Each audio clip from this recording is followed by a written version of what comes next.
Well,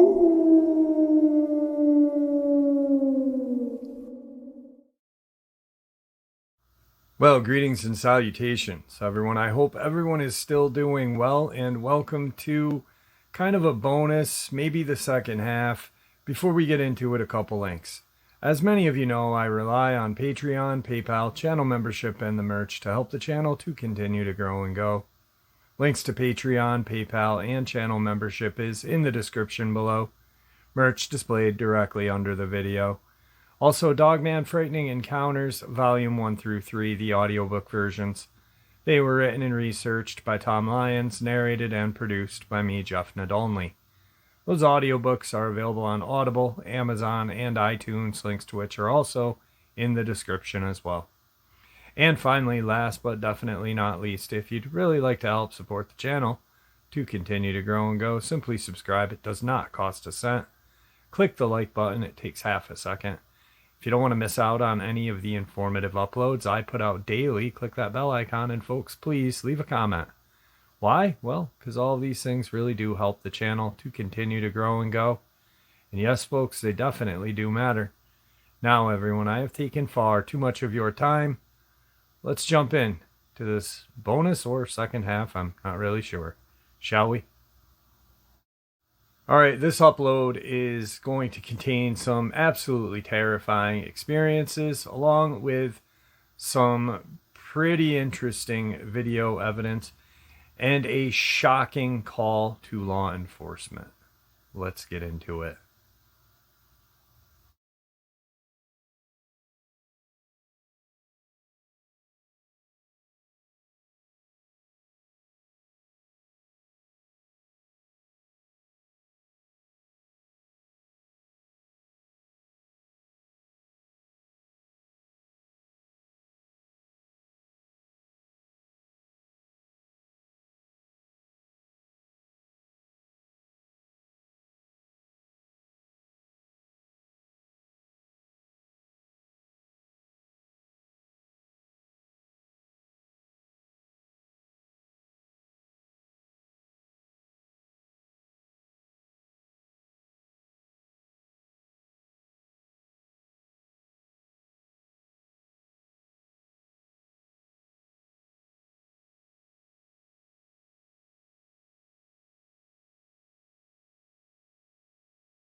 Okay, the first video clip that we see, or just saw, is out of Oklahoma.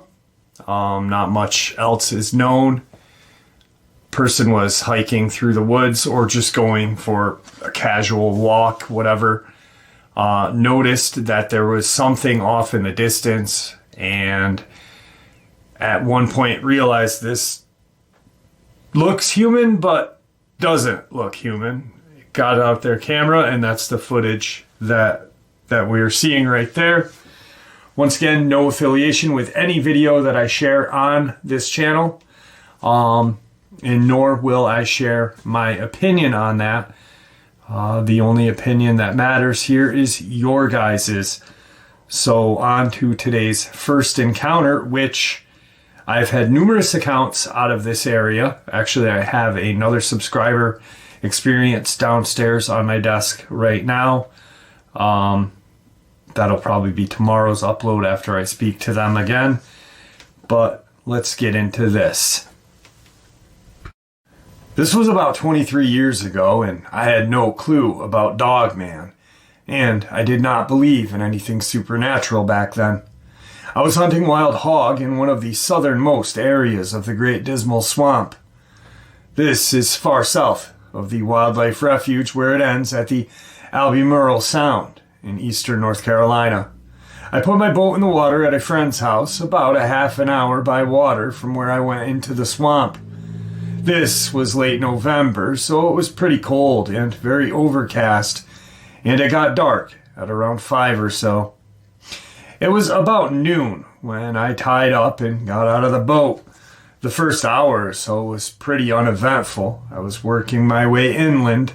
Some of this part of the swamp can be walked through when the tide is low, and it's just marshy with deeper canals and bogs scattered about, but there aren't any trails or marked paths or anything, so you really have to pay attention where you're going and definitely need a compass since you cannot see the sun. It's pretty dark there, even on a bright sunny day. I was back in there for maybe a couple of hours and looking for signs of hog. I could tell some had been back there at some point, but it had been a while. I got a little further in and started smelling what I thought was boar. It's rutting season and the male wild hog have a very distinct odor. It's a musky kind of fermented smell mixed with old poop and urine. Kind of hard to explain if you've never smelled it before. However, this was different. It was musky, but more like an outside dog soaked in water. I stopped to look and listen, and after 10 or so minutes started hearing snuffling, breathing that came and went. After a bit, I started to hear some growling. I started to get a little freaked out because it didn't sound like a hog, and it sounded big. I stopped again and knelt down and waited and looked. Where I was at the brush was really thick, so I really couldn't see more than 20 feet or so in front of me or in any direction at that. That's when I started to see a little movement. It definitely was not moving like a hog. It was kind of low walking, crouched down, but not on all fours, and I was only getting glimpses of it. And it would stop. It was maybe 40 feet away. This is when I actually started to get scared. I was born in northeastern Kentucky and spent most of my free time as a kid in the woods, camping, riding dirt bikes, and have always been comfortable, even in the deep woods. So when I moved to North Carolina, I fell in love with the swamp. This is the first time I think I had ever felt real, actual fear. I had a Mossberg 590 shotgun full of 3-inch double-aught buck, but no extra shells and no pistol. The 590 also has a bayonet lug, so I took out the bayonet and put it on. I started backing up, not taking my eyes off where I had last seen whatever this was. A few minutes later, I hear it again, a little further away over to my left. I'm probably about 3/4 of a mile into the swamp, which doesn't seem very far, but the terrain does not make for very quick movement. This goes on for about another 20 minutes while backtracking out as fast as I can, and I'm still hearing it and catching glimpses of movement, and the smell is getting stronger. After a bit, I realize that this thing has gotten between me and the way I came from my boat, and now I'm starting to panic. I try to start getting further away from it, heading in the right direction, and then I see it again, and it's standing up, and it's pretty damn tall. It was still back in the brush, so I couldn't really make out the details, as it was dark as hell back there. I wanted to cry and run, but I knew that was bad. It didn't seem like it wanted to get into the water, so I started wading through the canal, heading back toward my boat. I started to put some distance between it and myself, so I get back onto hard ground and move a little faster, but I can still hear it snuffling and growling and moving through the brush, but it's not close anymore. I made it back to my boat, and I'm soaking wet, freezing, but thank God I made it out of there. And just in time, it was getting foggy and starting to drizzle. I had never been that scared in my life. I made it back to my buddy's house and told him what happened, and I could tell he knows something when I tell him where I went. He brings me in and gives me some hot coffee with a big slug of bourbon in it. When I calm down, he takes me to the other house out back of his property where his granddad lives. I had met his granddad before, but he had always kind of been standoffish with me. I found out later he just had really bad PTSD from Korea, and my buddy and his family lived there since the Civil War. I think his granddad's great-granddad had been a slave around there, but that's a different story for another day. I guess what I mean to say is his family had history in this area and knew the place a lot better than me. After I told his granddad what happened, he stood up and looked me in the eye and said, "Do not go back there. You're lucky you made it out. That's where the big dogs live." I left and went home and slept 18 hours at least. I tried to forget about the experience and started to believe I was just seeing crap and freaked myself out. I eventually forgot about it until a few years ago when a Dogman encounter video popped up on my YouTube feed. I was curious about what the hell a Dogman was, so I started listening to it, and that whole experience came flooding back to my mind. It was very similar to what happened to me. I started looking into it, and there have been other sightings and encounters in eastern North Carolina. That's my experience. I'm 44 now and still live in coastal North Carolina, but have not been back there to that area since. I still love to hunt, and I love the outdoors and the swamp, but I don't go that far out anymore. Now, like I said prior to sharing that experience, I've had numerous experiences shared with me from the Great Dismal Swamp area. And, when I had my encounter in '94, there was no internet. So when I was researching different things, it was mostly like Bigfoot in the paranormal when I first started. But then when the internet pops up and starts to really get to what we have now, that's when a lot of my research progressed. I'm no expert, and I don't believe there are any experts in this field. All I have is my own experience and my own theories and experiences that have been shared with me, as well as other people's theories too. That's why I always find it interesting at like these conventions when, someone that has had an experience that I've been interviewed 1,000 times, 1,000 different places, and wrote one book, that they are experts because they had one experience. Does that make sense? No, it doesn't. But got off track there. Sorry. The Great Dismal Swamp was notorious for, during the Civil War, a lot of runaway slaves would run into that area to escape their captors and hide. And there were old stories from, former slaves passed down to generations talking about these dogmen in these swamps. And the people that were pursuing the slaves wouldn't go in there because they knew what was in there. And that just shows you how crazy and how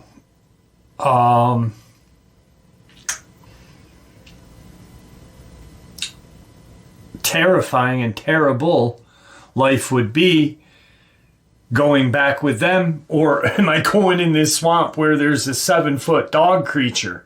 I'm going in the swamp. But there's been at least 200 years of experiences passed down from the Great Dismal Swamp. It's a notorious hot spot. And like I said, I've got an encounter downstairs waiting. I just got to talk to the person one more time. So on to today's second encounter. We were living in the northern part of Michigan back in the 80s. One evening, I saw a herd of deer running across the field into the woods. I heard a howl of a wolf. I wasn't too interested, but knew my dad liked being a wildlife spotter, so I went in and told him that I think the deer were spooked by a wolf pack. My dad got up and grabbed his binoculars off the table by the door and went out. I sat down and started watching my Friday night shows, thinking nothing of it. Then the door slammed and I heard my dad holler at my mom. I stood up. It stood up! Ran to their bedroom and came out loading the shotgun and stood by the door. My mom told me to go downstairs to the finished basement and finish watching TV down there. Dad spent the night in the chair in the living room. The gun was never put back in his gun cabinet. The next day I asked what was wrong since he was still looking out the front window. He didn't say. Said he didn't want to scare me. Not that that helped, because at the age of 9 I was imagining all sorts of horrors. He passed away last year and I was going through his things with my mom. And I saw this folder with the word werewolf on it. Inside he had handwritten notes and a few pictures he had taken. The pictures didn't show anything of interest, but one showed a 6-foot hay roll, and his notes said that it stood taller than the roll. Other pictures showed chum dirt from the herd of deer that ran flat out. I'm not totally convinced that he saw something like a dogman, but something scared him very badly. He never used to hunt with friends during deer season, but after that, it was always him and his buddies. Sorry if this isn't too exciting, and for the fact that it's secondhand. So, yeah, I've always said this to people when they're like, I've had my experience, but it's not exciting. Well, we're talking about something that we are told doesn't exist. And, you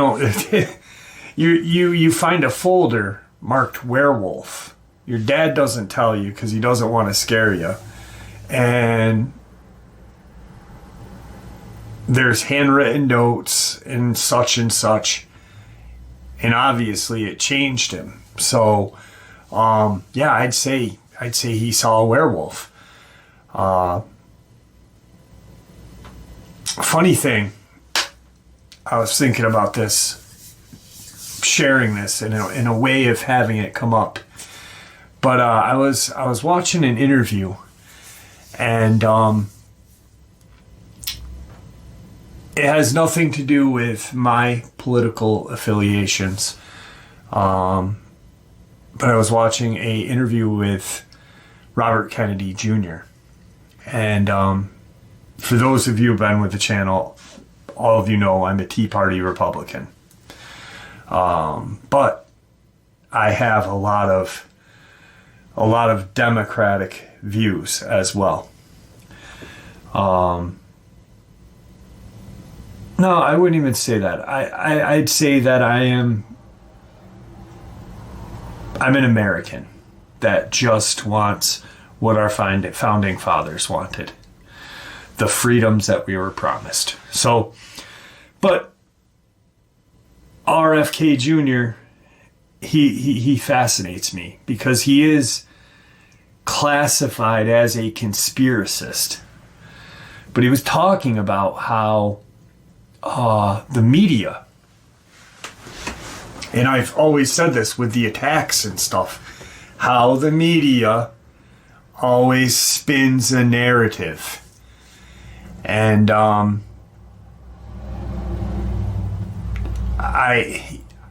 with all the attacks and all of the cover-ups, he was saying how just recently, back in 2016, before Trump was elected president, that Obama had passed the law to where the CIA could use the media to feed the American populace propaganda and lie to us. And I think that applies to everything. I watch BBC because I did watch BBC because I used to think that they're honest, because it's not part of our country or whatever. But this thing in 2016, the BBC is part of it. So it's AP, BBC, it's all just a big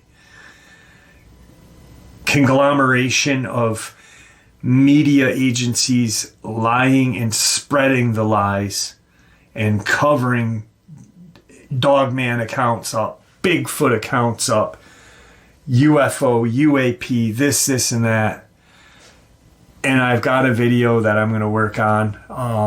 I wrote some notes about it that has a lot to do with that. I don't know why I brought it up with that, but our government is hiding way too much from us. And we need to stand up and do something about it. We really do. Because I do consider myself a amateur journalist or an independent journalist. And I really think that, any researcher that has a YouTube channel that is sharing information that is something other than a creepypasta or some fiction, is a journalist. But we are not in that control yet. Some may be. But I think that's why there are a lot of little idiosyncrasies that don't match up with things on YouTube, Google. Anyway, sorry, let's get into the next encounter. I was driving my husband's Ford F-150 to Kansas City late at night from Joplin, Missouri. There was hardly any other traffic on the road, and it was a crystal clear night out. Visibility was great. We were about 5 miles south of Butler. I looked the area up on a map after a week or two. It took me a while to actually wrap my head around what I had saw. I know what I saw, but mentally, I had a hard time acknowledging what I saw, but I know what I saw, and there is the distress of knowing it's out there. My husband slept through it. I woke him up and I was still shaking so bad I couldn't really talk, but I was not going to pull over. I was terrified that this thing somehow followed us home.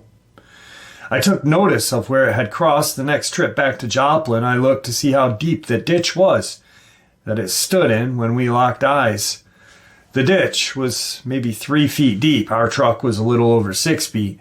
Add the 3 feet, this creature thing was at least 8 to 9 feet tall. It looked down at me while I was in my truck. I had nightmares about this thing on and off. Its eyes were intelligent, but the violence conveyed towards me was so strong I actually felt like I felt what I felt at the time, intense hatred and anger with violent intent. Like it somehow projected that upon me. I wrote what happened down in some notes on my phone. About 2 years after it happened, I needed some time to process. Saw a wolf or something like a wolf just south of Butler, Missouri 2 years ago. Very late night, no one else on the highway. The night was well lit and not cloudy. We were northbound. Something moving in a field on the southbound side of the interstate caught my eye. It was way out there. Whatever it was is extremely fast, and I realized it was running at an angle to the highway, and it would collide with our truck. It was moving so fast. I barely had time to realize it's heading straight towards us on purpose, so I sped up. This all happened within seconds. It's moving faster than we are, and I'm doing 75. Highway 49 north. I sped up to 85. It leapt across the southbound lanes like it was nothing and skittered haphazardly, barely in front of us. If I hadn't sped up, I think it would have landed in front of us far enough to cause us to wreck. Time seemed to stop. Like being in an accident or something, how time slows.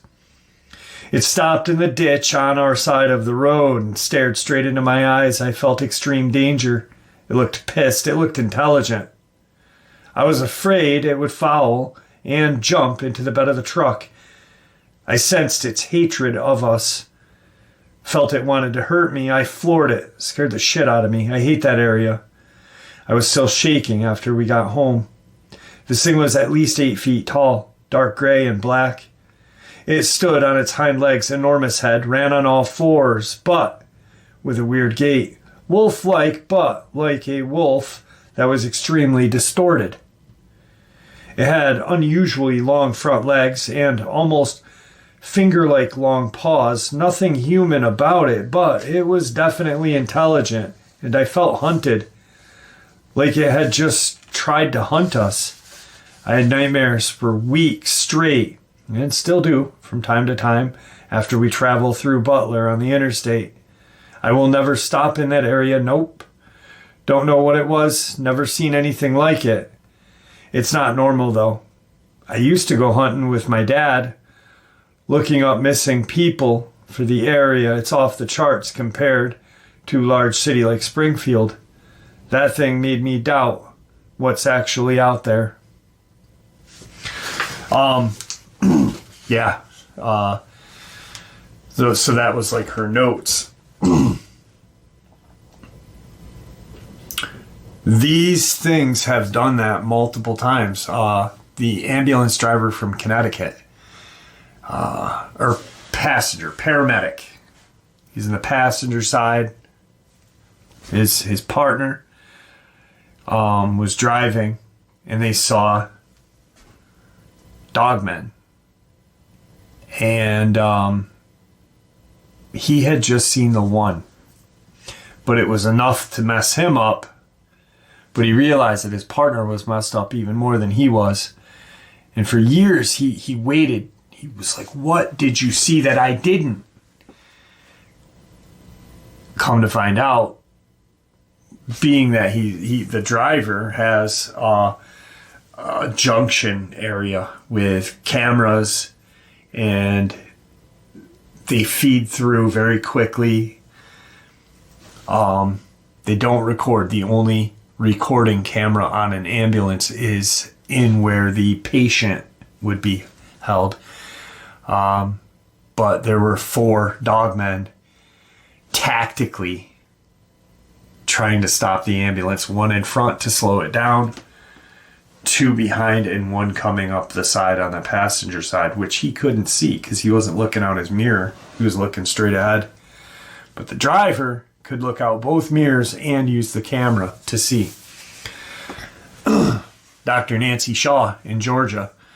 I am 100% a firm believer that she was hunted by dogmen and pulled out of her car. This was obviously a little while after Brenda Hamilton.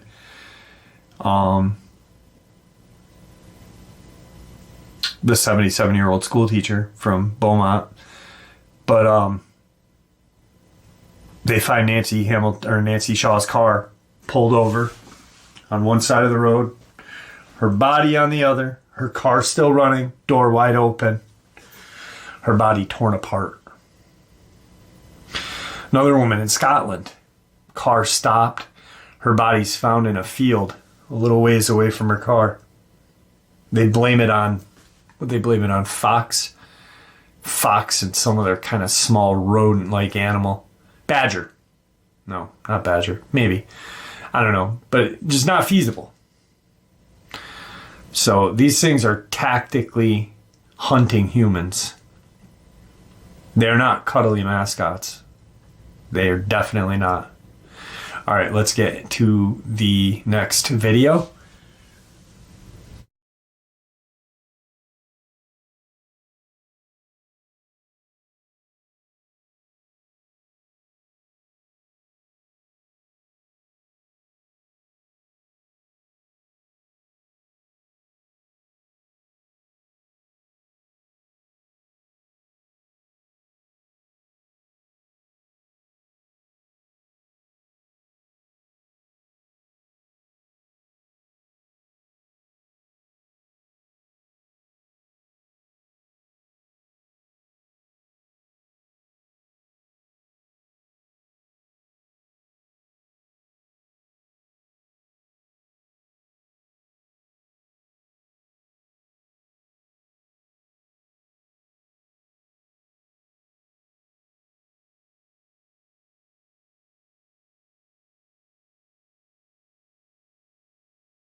So that video was out of Michigan. Some boaters enjoying a beautiful sunny day, coming up to an island, and they spot what appears to be a large bipedal creature. I find it very, very scary for my area because I live in the Adirondacks, as all of you or many of you know, and we have Lake George is a spit away, and Lake Champlain is like 20 minutes away. And in both of those lakes are just islands where any of these creatures could just swim to and live without being bothered by humans. So that video kind of resonates with me a little bit. On to today's final encounter. On this day, my buddy and I were set up in a clearing that butted up to a large tract of woodland in northern Illinois.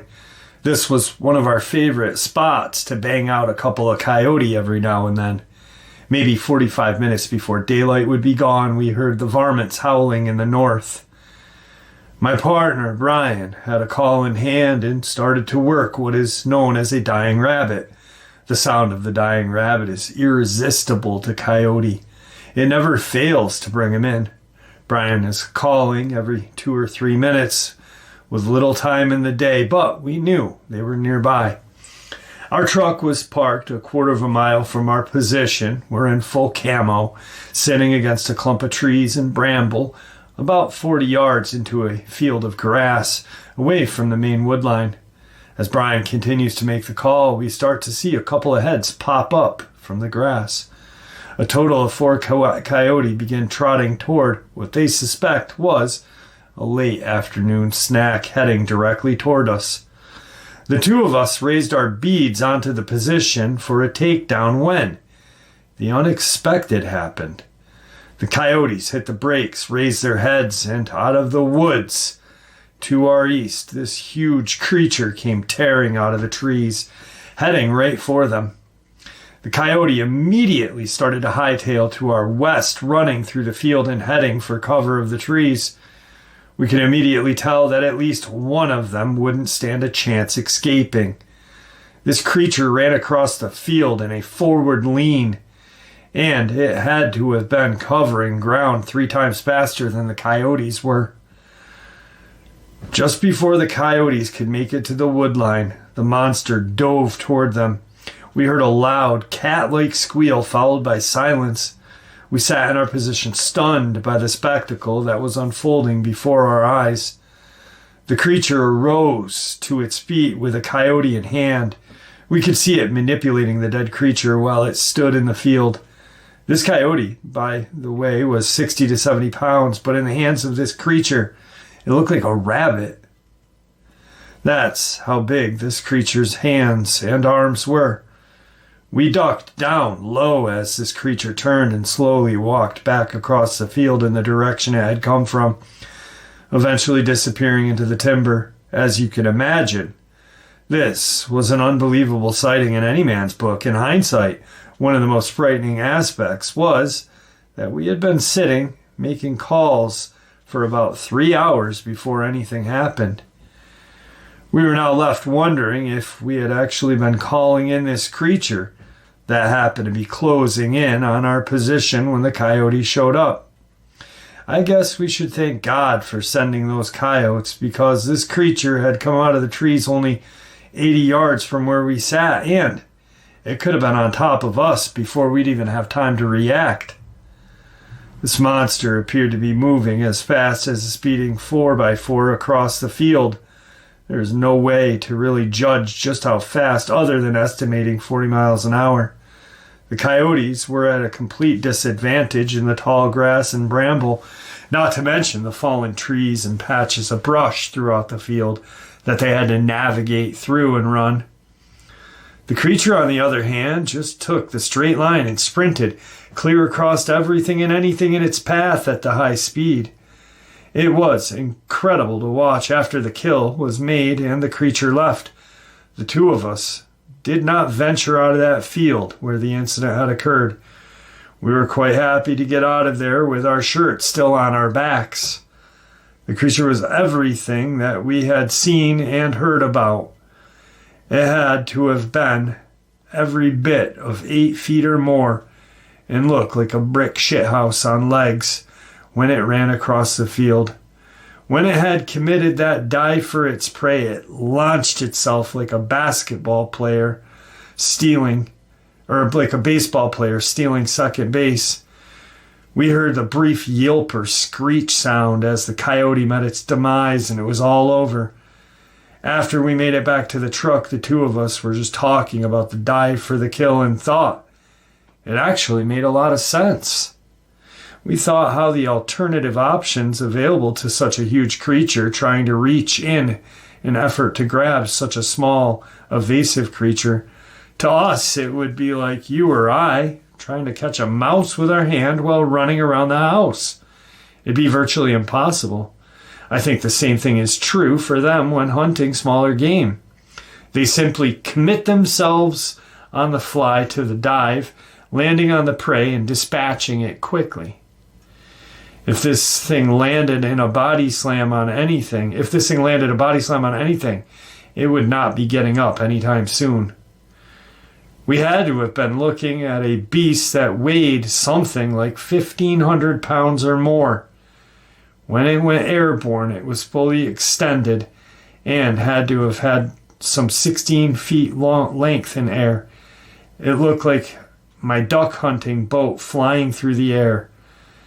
As it walked away with the coyote in its clutches, it held it like we would hold a bunch of bananas. And it was a 60 to 70 pound animal. It never turned to look in our direction, so we are unknown at the time. Its fur, or should I say hair, was long, shaggy looking. It was more reddish color than anything, but with a healthy mix of brown. At the distance, we watched it from its arms on this thing. Looked like sections of tree trunk hanging off its shoulders. If it was to get its hands on you or I, there would be no chance of escape. Bigfoot. Bigfoot experience. And it does make a lot of sense because you got to think. In 16 feet, so this thing had to have been 9 feet tall at least. Because they're talking with the arms stretched out while it dove in for the kill. Whew. Ha ha! Terrifying, my friends, terrifying. And that was a dumb laugh. Let's jump into today's final video. OnStar Emergency. This is Kyle speaking. How can I help you? Hello? Something just ran in front of us on the road. We're in the ditch. We rolled over. How many people are in the car, and is anyone injured? There's 2 of us. I don't think we have any injuries. Is the car on its top or wheels or what? No, it's kind of sitting on its side. Hold one moment, please, while I contact emergency services. Okay.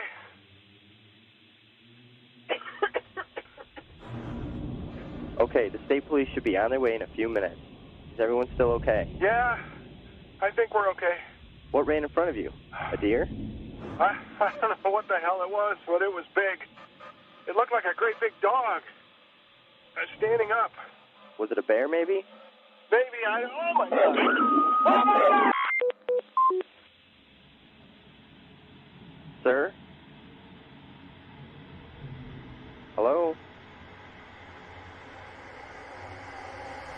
Are you still there? Sir? All right, so a subscriber sent me that audio. I don't know where they got it from, but I was thinking about it. And first and foremost, they are talking clearly about a Dogman. You can hear it. But if it was from a movie, it would have a different name than OnStar. Okay? OnStar, the name is copyrighted. So Hollywood would not use, they'd be like, pinpoint, hi, you've reached pinpoint protection or pinpoint accuracy or whatever. They wouldn't use OnStar as the name of that. They never do. They don't even use it on TV shows. And I did look it up. The word is copyrighted, or the name is copyrighted.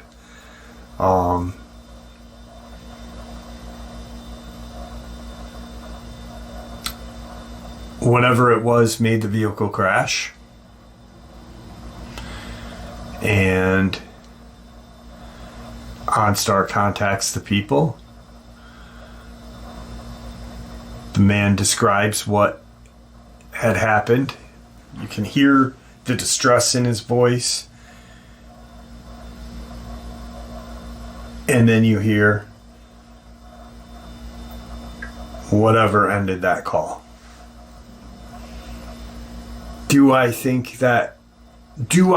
like it's 100% real? No. Because nothing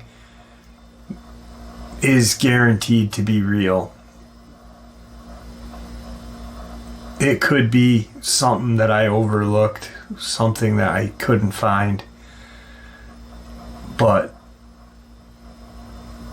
it sounds pretty damn real to me. If I were to guess, I would say somewhere between 85 to 90% chance that it is a legit OnStar call for help from a Dogman accident, causing an accident.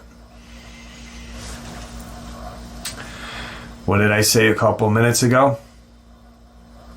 They tactically will cause accidents to hurt or hunt human beings. They are not a mascot. They are dangerous animals or dangerous demonic entities. We don't know 100% sure either way. We just know that some have been seen having the qualities and appearance of a demon. Even though it looks like a Dogman or a Bigfoot, it still has that kind of whatever.